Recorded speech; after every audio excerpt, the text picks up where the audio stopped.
वोटों की फसल काटने के लिए बाजार सज गया है।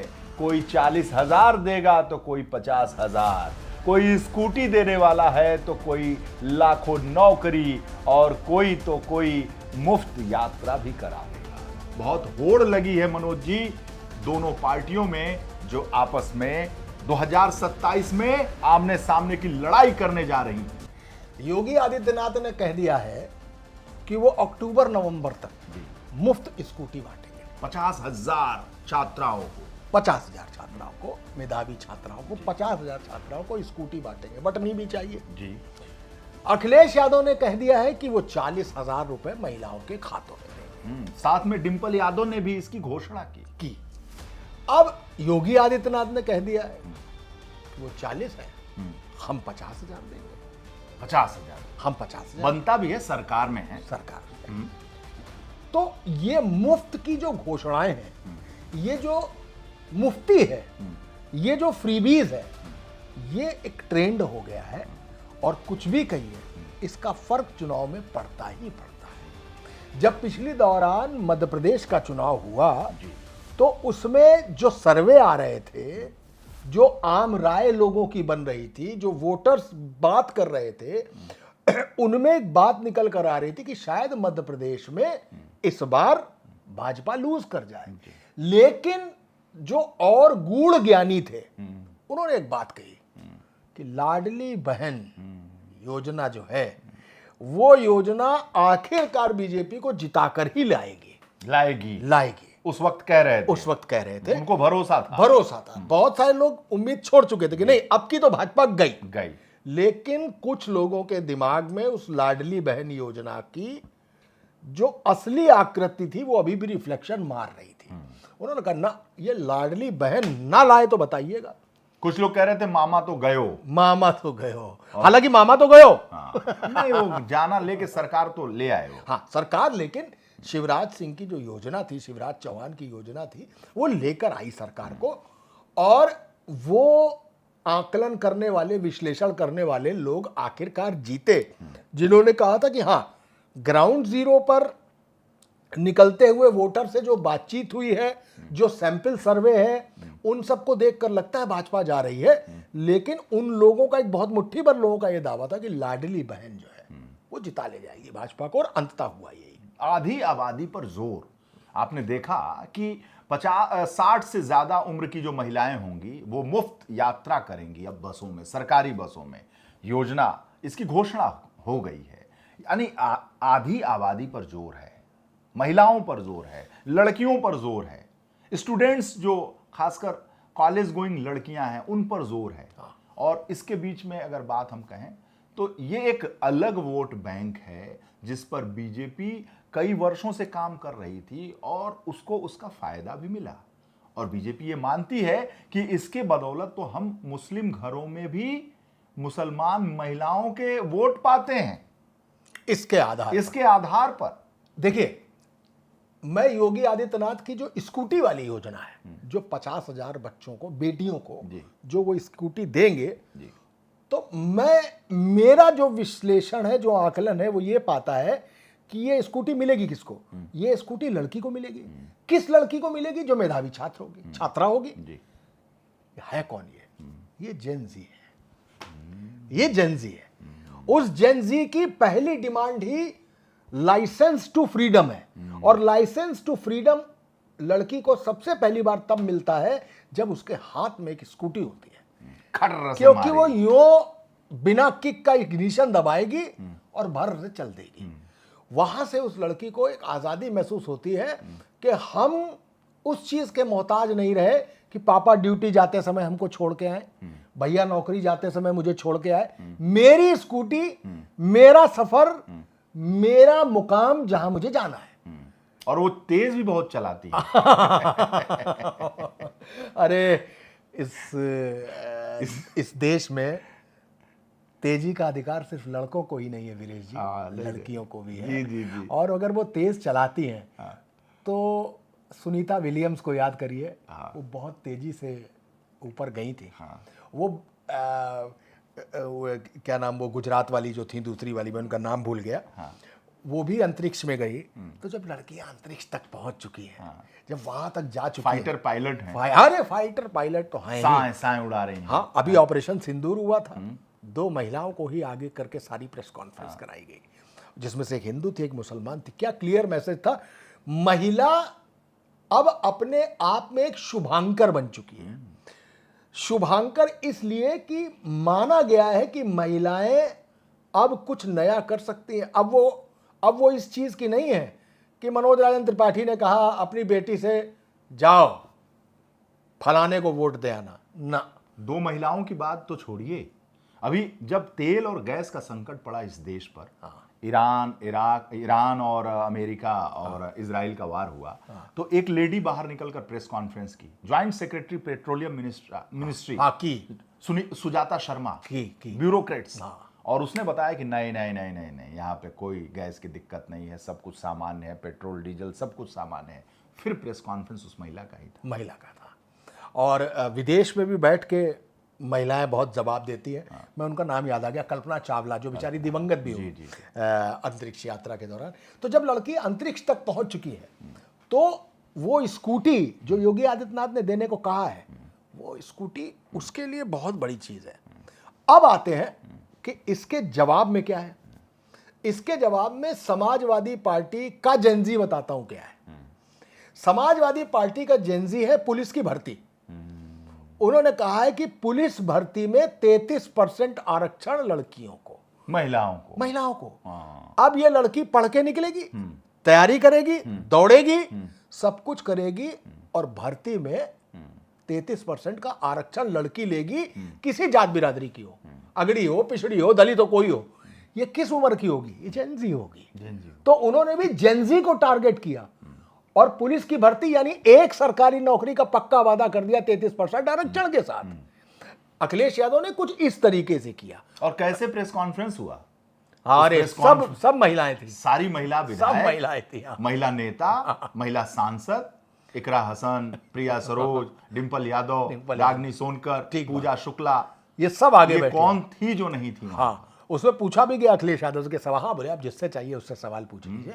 और जब डिंपल यादव से पूछा गया कि जो लड़की आगे बढ़ रही है उसको किस हिसाब से चलना चाहिए, तो डिंपल यादव ने, मतलब आप फ्रिक्शन ऑफ सेकंड देखिएगा, ये सवाल कंप्लीट वो जवाब आना शुरू हुआ। बोले समाज के हिसाब से नहीं चलना चाहिए, जो वो चाहे उसके हिसाब से समाज को चलना पड़ेगा। और अखिलेश जी ने कहा कि डिंपल यादव को कि मुखर होकर बोलो, मुखर होकर बोलो, मुखर होकर बोलो, दबा कर बोलो। तो मैं इस मामले में दोनों ही लोगों को, चाहे वो योगी आदित्यनाथ की स्कूटी की घोषणा हो या अखिलेश यादव की 33%, दूसरी 33% पुलिस में महिलाओं को आरक्षण। दूसरी बात, योगी आदित्यनाथ ने भी महिलाओं के खाते में पैसा देने की बात कही, अखिलेश यादव ने 40,000 देने की बात कही कि महिलाओं के खाते में 40,000 आएगा।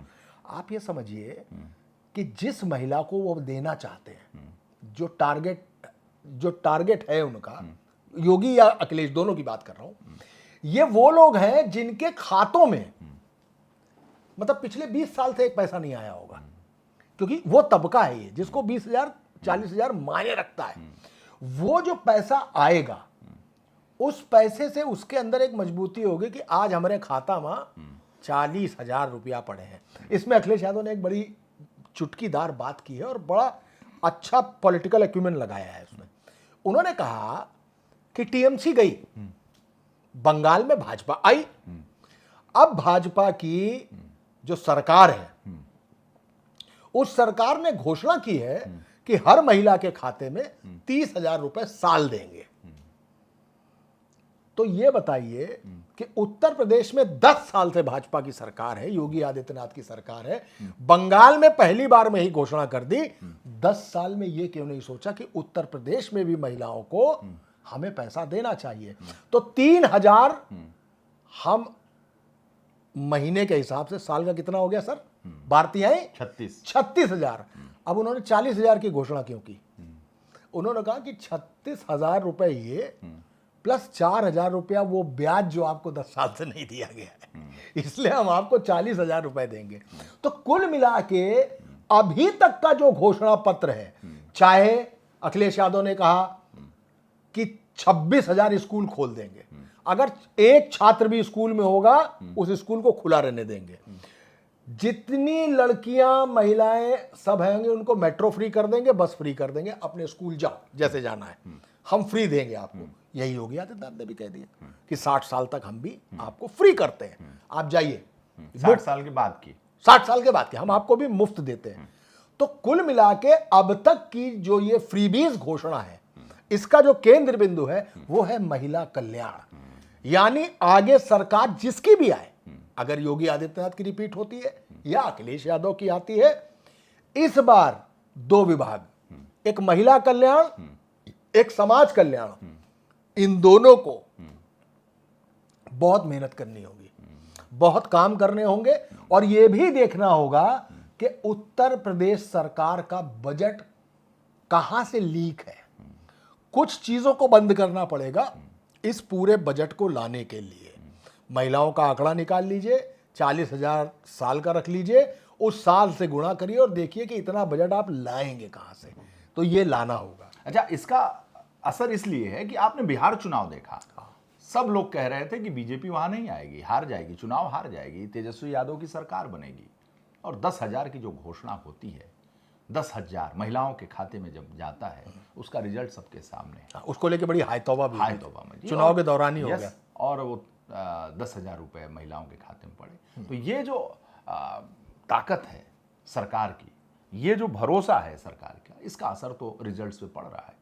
और इस बात को तो बीजेपी मान चुकी है कि इसका असर होगा। और मैं आपको बताऊं कि मुझे एक बड़े अधिकारी ने अब से 1.5 साल पहले कह दिया था कि 50,000 देंगे बाबा, 50,000 देंगे।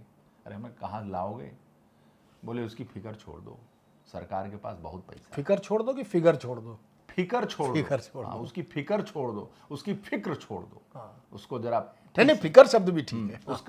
उसका फिक्र छोड़ दो। तो हमने कहा कैसे?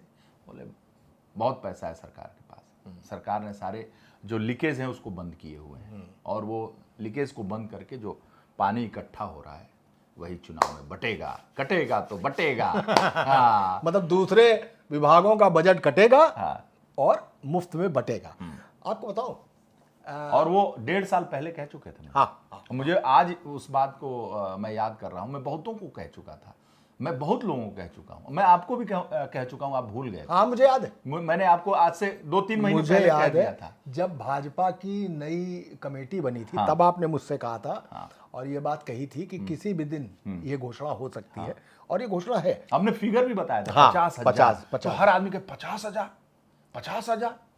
अरे 10,000 बिहार में, यहाँ कैसे 50,000? हमने कहा देखते रहो, 50,000 देंगे। तो कहे अरे यार 20,000 देंगे, कोई कहे अरे 30,000 देंगे, बहुत होगा 30,000 देंगे। हमने कहा बाबा है 50,000 देंगे। 50,000। और 1.5 साल पहले मुझे किसी बड़े अधिकारी ने बताया था कि 50,000 की व्यवस्था, देखिए 50,000 हो गया। और जब मैंने आपसे कहा था तब भी आपने कहा था कि 50,000। तो मैंने कहा हाँ, और हो गया ना। ठीक बात है। मान के चल सकते हैं कि वो 40,000 बोल रहे हैं, ये 50,000 बोल रहे हैं, ये 50,000 को स्कूटी भी बोल रहे हैं, मुफ्त यात्रा भी हो रही है, पढ़ाई भी हो रही है, 33% का आरक्षण भी अखिलेश यादव दे रहे हैं। इन सबको देखते हुए मुझे डॉक्टर राम मनोहर लोहिया बहुत याद आते हैं। जी। उन्होंने एक बात कही थी। अच्छा, आपको भी लोहिया जी याद आते हैं? हाँ, लोहिया जी याद आते हैं। लोहिया पार्क में टहलते भी तो बहुत हैं आप। हाँ जी। तो लोहिया जी तो नरेंद्र मोदी जी को भी याद आते हैं। लोहिया मैं बस सोचा कि वो अखिलेश जी और मुलायम सिंह जी को ज्यादा याद आते होंगे। नहीं, वो जैसे सरदार पटेल पर भाजपा ने जिस तरीके से कब्जा किया, इसका मतलब सरदार पटेल सिर्फ भाजपा के नहीं थे। अब तो कांशीराम को हर कोई वो श्रद्धांजलि देता है कि कांशीराम हमारे थे। जितने पुरोधा रहे उनको सब, भारतीय जनता पार्टी में प्रधानमंत्री नरेंद्र मोदी ने मुलायम सिंह को मरणोपरांत पद्म विभूषण दिया ना। तो ये पुरोधाओं का वो है। लोहिया जी की याद आती। लोहिया जी ने एक नारा दिया था, रोटी कपड़ा सस्ती हो, रोटी कपड़ा सस्ती हो, दवा पढ़ाई मुफ्ती हो। लेकिन आज तक उस कंसेप्ट पर न कोई दल, न कोई सरकार, न कोई नेता सफल हो पाया। रोटी कपड़ा की बात छोड़िए, दवा और पढ़ाई अभी तक मुफ्त नहीं हो पाई है। बेसिक है, ये बेसिक है। दवा पढ़ाई मुफ्ती हो, रोटी कपड़ा सस्ती हो। रोटी कपड़े महंगाई जिस स्तर पर बढ़कर पहुंच गई है, पेट्रोल की कीमतें जहां पर चली गई हैं, लगातार आरबीआई जो आंकड़े जारी कर रहा है, उनको देखते हुए लग रहा है कि आखिर ये महंगाई कहां जाकर रुकेगी। अभी थोड़े दिनों से स्टे कर गया है डॉलर की कीमत, थोड़े दिनों से डॉलर की कीमत स्टे कर गई है। लेकिन कौन सा दिन आएगा जिस दिन हर व्यक्ति को इलाज मुफ्त मिलेगा, और मतलब दवा मुफ्त मिलेगी, और हर व्यक्ति को की पढ़ाई मुफ्त होगी। अच्छा सर, एक सवाल, जो कल प्रेस कॉन्फ्रेंस थी अखिलेश यादव की, उसमें डिंपल यादव, ये जो सारी जो महिला नेताओं को बैठाकर और प्रेस कॉन्फ्रेंस हुई अखिलेश यादव की, क्या मैसेज क्या देना चाहते थे? महिला, देखिए, आप अगर गौर करें तो जातीय जनगणना कराने वाला सबसे पहला राज्य था बिहार। जी। ठीक है, यहां से कांग्रेस के उस एजेंडे को, मैं बात कंप्लीट कर लूं, भारतीय जनता पार्टी को समझ में आया और उन्होंने जाति जनगणना का ऐलान कर दिया बिहार चुनाव से ऐन पहले। अब बिहार चुनाव हम मतलब भाजपा जीत गई। इसके बाद सामने खड़ा था बंगाल। यहां पर आते ही डीलिमिटेशन के साथ भारतीय जनता पार्टी ने महिलाओं के 33% आरक्षण को, जो कि पहले हो चुका था, उसको जोड़ दिया कि इतनी सीटें बढ़ेंगी और उस पूरी सीटों में 33% महिलाओं को देंगे। इसको लेकर बवाल हुआ और बिल वो गिर गया। एक्चुअली डीलिमिटेशन का गिरा क्योंकि उन्होंने उसको जोड़ दिया था। ये ऐसा इसलिए हुआ वीरेश जी, क्योंकि बंगाल में महिलाओं को उन्होंने टारगेट किया, महिला वोटर पर, और माना कि बंगाल की महिलाएं प्रोग्रेसिव हैं, इसलिए ये बात उन पर सही फिट बैठेगी। ये उस समय का एक फार्मूला उन्होंने तय किया। जैसे ही वो बिल गिरा, अचानक भारतीय जनता पार्टी के तमाम मुख्यमंत्री, योगी आदित्यनाथ से लेकर तमाम मुख्यमंत्री अलग राज्यों के, अपने अपने अब राजधानियों में जुलूस लेकर निकल पड़े कि राहुल गांधी से लेकर अखिलेश यादव या समूचे विपक्ष ने महिला बिल पास नहीं होने दिया, जबकि महिला बिल पहले से पास हो चुका था। पूरे देश में इस समय केंद्र बिंदु अगर कोई है तो आधी आबादी है। उस आधी आबादी का नाम महिला है। यही वजह है कि आज राहुल गांधी जब खड़े होते हैं छात्रों की गूंज में, तो कहते हैं स्मैश पैट्रियार्ची, पितृसत्ता को खत्म कर दो। कोई कृति सेनन आती है ब्रालेट पहन के, तो उस पर एक विवाद उठता है। महिला ही इस समय केंद्र बिंदु है, महिला ही सबसे बड़ा वोट बैंक है। एक अलग वोट बैंक तैयार हो गया है। इसलिए चाहे भाजपा हो, और सवाल आपने चूंकि अखिलेश यादव को लेकर पूछा, चाहे अखिलेश यादव हो, वो भी महिलाओं को लेकर आगे चल रहे हैं, और महिलाओं के लिए ही ये मुफ्त की योजनाएं, घोषणाएं उन्होंने की है। अगर गौर करिए तो अखिलेश यादव के समय में ही मुफ्त लैपटॉप बांटे जा रहे थे। ठीक है, ये वजह है कि महिलाओं को उन्होंने सामने रखा, और योगी आदित्यनाथ ने भी महिलाओं के लिए ही सारी घोषणा की। एक इंटरेस्टिंग चीज बताऊं आपको, ये 70 के दशक के आसपास की बात है, जब ये फ्रीबीज स्टार्ट हुए, डीएमके एआईडीएमके, यानी जयललिता और करुणानिधि, यहां से ये शुरू होता है। और इसकी शुरुआत जानते हैं कहां से? क्योंकि चूंकि साउथ इंडिया में चावल ज्यादा खाया जाता है, लिहाजा रियायती दलों पर चावल उपलब्ध कराने की घोषणा की गई पहली बार। ये पहला फ्रीबी था इस देश का। उसके बाद क्या क्या हुआ? साड़ी, कलर टेलीविजन, ये मुफ्त बांटे गए। 90 के दशक आते आते साउथ का वो फ्रीबीज पूरे देश का फ्रीबीज हो गया। पूरे देश में शुरू हो गया कि इसको ये मुफ्त मिलेगा। अखिलेश यादव ने मुफ्त लैपटॉप बांटे, उन्होंने मुफ्त ये बांटा। फिर अरविंद केजरीवाल आते हैं, उन्होंने नेसेसिटी को, एसेंशियल चीजों को मुफ्त कर दिया। क्या? इतने तक पानी फ्री, इतने तक बिजली फ्री।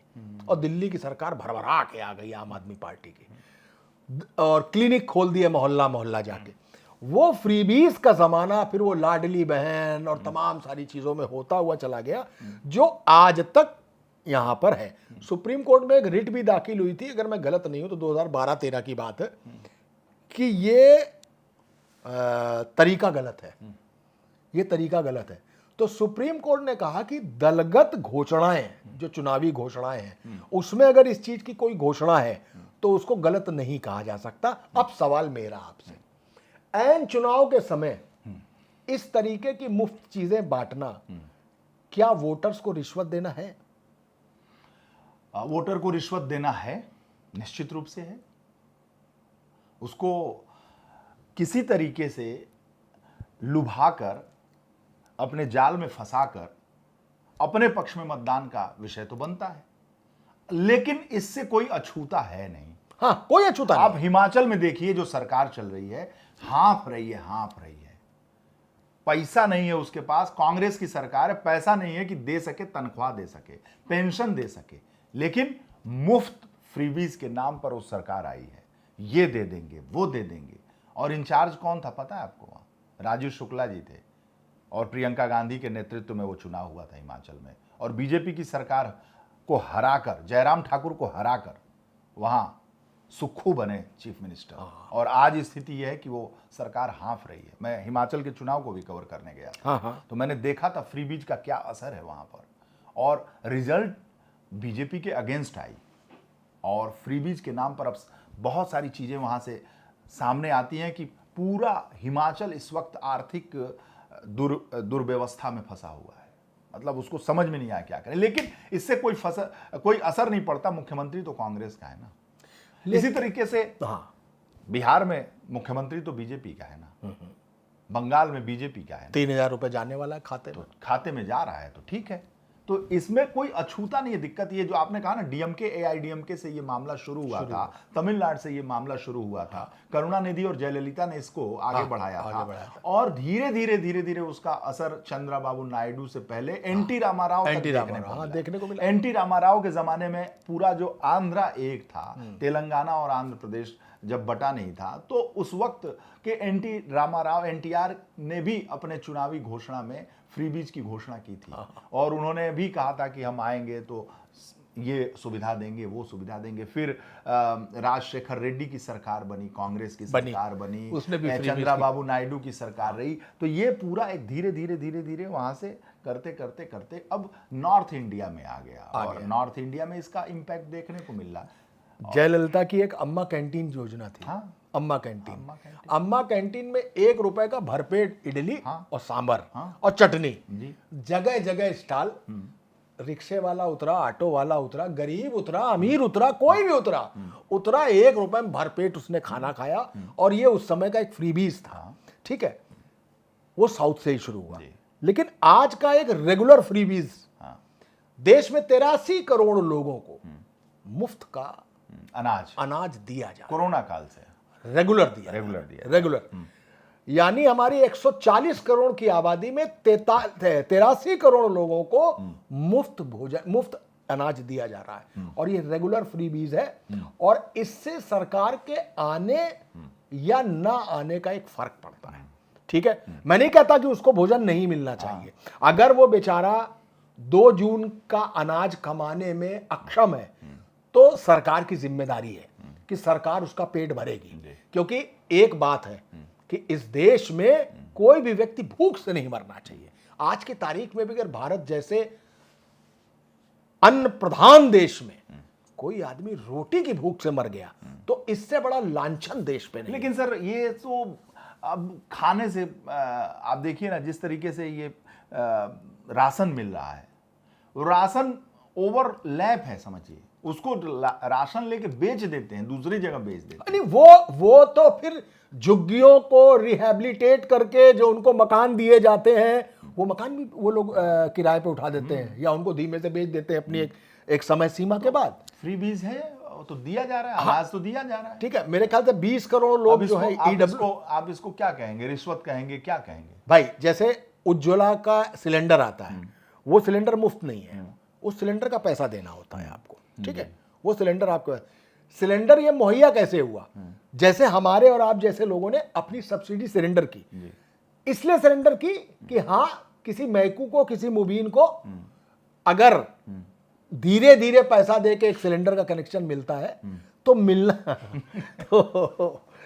चाहिए। क्योंकि चाहे लखनऊ में मिले, चाहे खुकुंदू में, चाहे लखनऊ में मिले, चाहे खुकुंदू में मिले, इसलिए मिले कि उसके घर में बैठी हुई स्त्री लकड़ी का धुआं करके अपने आप को ब्रोंकाइटिस या टीबी जैसी बीमारियों से ग्रसित ना कर ले। तो गैस देना एक अच्छी बात है, लेकिन उसका पैसा उसको पड़ता है। इसके अलावा प्रधानमंत्री आवास है, तो पिछली बार जब लोकसभा चुनाव हुए थे तो जैसे मध्य प्रदेश के गणितज्ञ थे, विश्लेषक थे, उन्होंने कहा था कि कुछ ना हुई, प्रधानमंत्री आवास मैकू को भी मिला है, मुबीन को भी मिला है, कुकुंदू में भी मिला है और लखनऊ में भी मिला है। ये सारी बातें हुई, लेकिन एक बात निकल के आई कि भाई मुस्लिम वोटर वोट नहीं देता है इस सब चीजों से निकाल के। तो क्या दो चीजें इसमें सवाल उठते हैं ये, और इसका सवाल का जवाब मेरे हिसाब से ये है कि दल कोई भी हो, अगर चुनाव पूर्व, जैसे मुख्यमंत्री योगी आदित्यनाथ ने कहा कि हम 1 लाख नौकरियां देंगे, कब देंगे? अब तो चुनाव आ गया, अभी वो लग जाएगी, कब देंगे? तो मुझे एक चीज समझ में आती है कि दल कोई भी हो, लेकिन क्या ये योजनाएं रिश्वत हैं? मुझे लगता है रिश्वत है।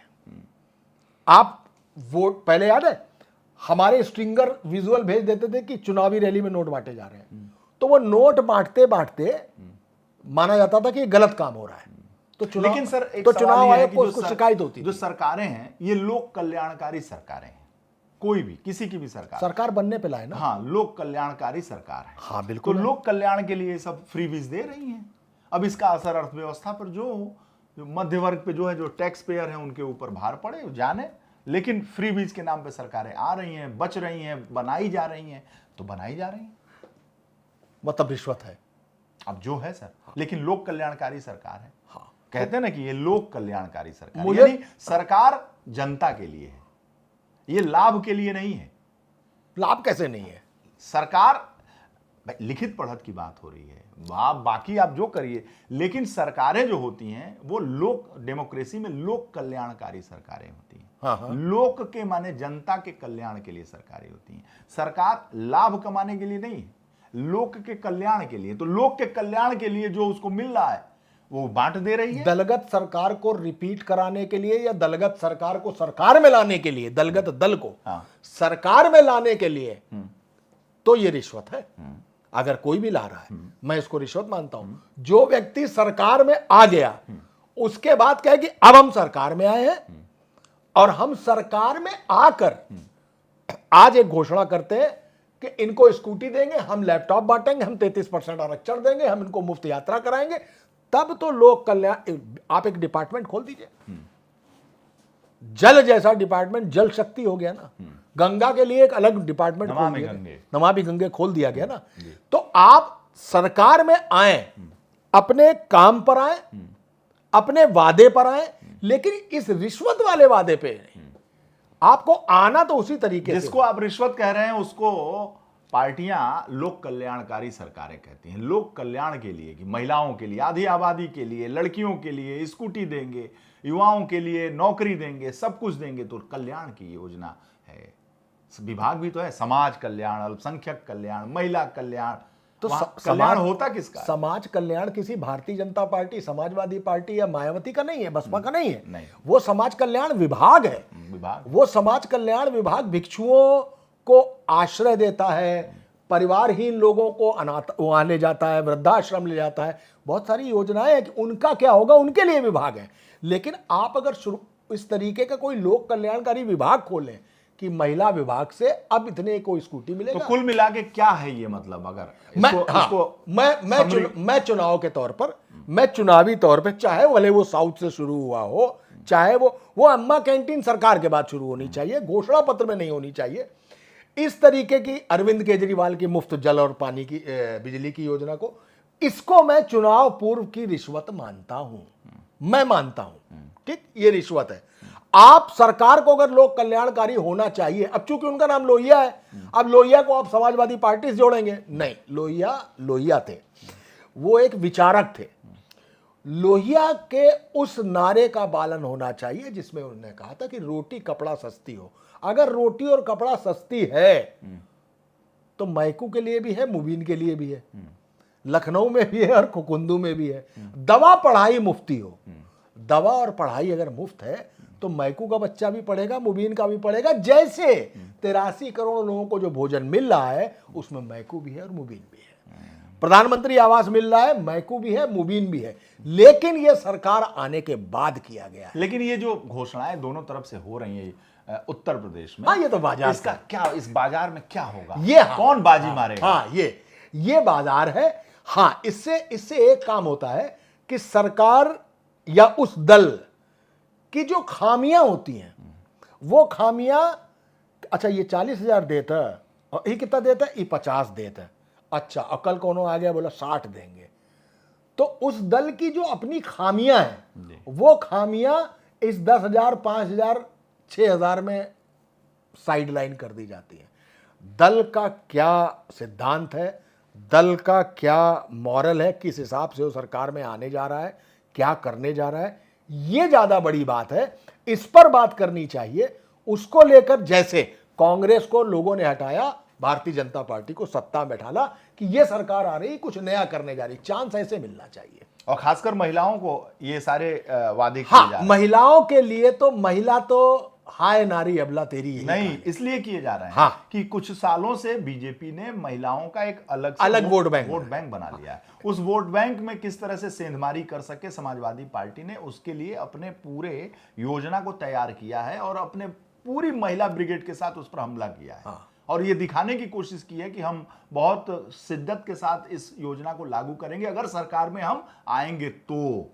आधी आबादी की लड़ाई है, जो बीजेपी ने एक अलग वोट बैंक बना लिया है आधी आबादी का, महिलाओं का, और ये दावा करते हैं बीजेपी के नेता कि हम मुसलमानों के घर में उनकी महिलाएं जो बुर्का पहनकर मतदान करने जाती हैं, उनके जो हस्बैंड, उनके जो शौहर हैं, वो दूसरे तरफ मतदान करते हैं और वो वहां कमल का बटन दबाकर आ जाती हैं। और ये महिला पर जो बीजेपी ने काम किया है, एक अलग वोट बैंक तैयार कर लिया है, जाति अलग, धर्म अलग, महिला अलग एक वोट बैंक है, ये बीजेपी का है। इसे समाजवादी पार्टी के मुखिया अखिलेश यादव ने समझ लिया है और इसका असर यही देखने को मिला। इससे पहले आपको एक भी प्रेस कॉन्फ्रेंस याद होगा समाजवादी पार्टी का जिसमें इस कदर चुनाव से पहले महिला ब्रिगेड को लगाकर प्रेस कॉन्फ्रेंस की गई हो, जिसमें सारी महिलाएं आई हों और घोषणा कर रही हों, लीड कर रही हों। डिंपल यादव ने पूरे प्रेस कॉन्फ्रेंस को लीड किया। तो ये एक संकेत है कि समाजवादी पार्टी समझ गई है कि बीजेपी के इस वोट बैंक में जो महिला है,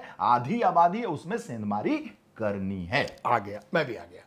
अगर आपको मोदी का 2014 से लेकर पूरा कार्यकाल याद हो, जब मोदी आए तो सबसे पहले उन्होंने एक बात की, राष्ट्रवाद पर आए वो, ठीक है, राष्ट्रवाद पर आए। उसके बाद वो आए कि इस देश में सिर्फ 2 वर्ग हैं, हिंदू मुसलमान दलित पिछड़ा अगड़ा नहीं, सिर्फ 2 वर्ग है, या तो गरीब है या अमीर है। याद है आपको? और नोटबंदी का भी आधार यही था कि गरीब और अमीर 2 ही हैं केवल, और मैं गरीबों के साथ खड़ा हूं। इसके बाद जब वो आगे चलते हैं, तो महिलाओं पर आते हैं, महिला आरक्षण बिल लाते हैं, डिलिमिटेशन साथ जोड़ देते हैं, हो गया। अब आखिरी दांव उनका जो है वो लाल किले के प्राचीर से सिर्फ युवा है, वो भी जंतर मंतर के आंदोलन के बाद। तो उनके उस सेगमेंट्स को देखिए, राष्ट्रवाद, महिला, अमीर गरीब, अब युवा। तो आप गौर करिए, मैं अपनी बात को फिर वहीं खत्म कर रहा हूं, चाहे स्कूटी हो योगी आदित्यनाथ की, या अखिलेश यादव का 33% आरक्षण और लैपटॉप और शिक्षा को मुफ्त करना, ये सब उनके लिए है जो युवा है और जेनजी है। और कॉमन बात यह है कि सब की सब महिलाएं हैं, तो जेनजी युवा को भी टारगेट किया गया है और उस जेनजी में महिला को टारगेट किया गया है। महिला कल्याण के नाम पर यह चुनाव कम से कम महिलाओं को फलेगा। कुल मिला के इस पूरी घोषणाओं का हासिल यही है। जी।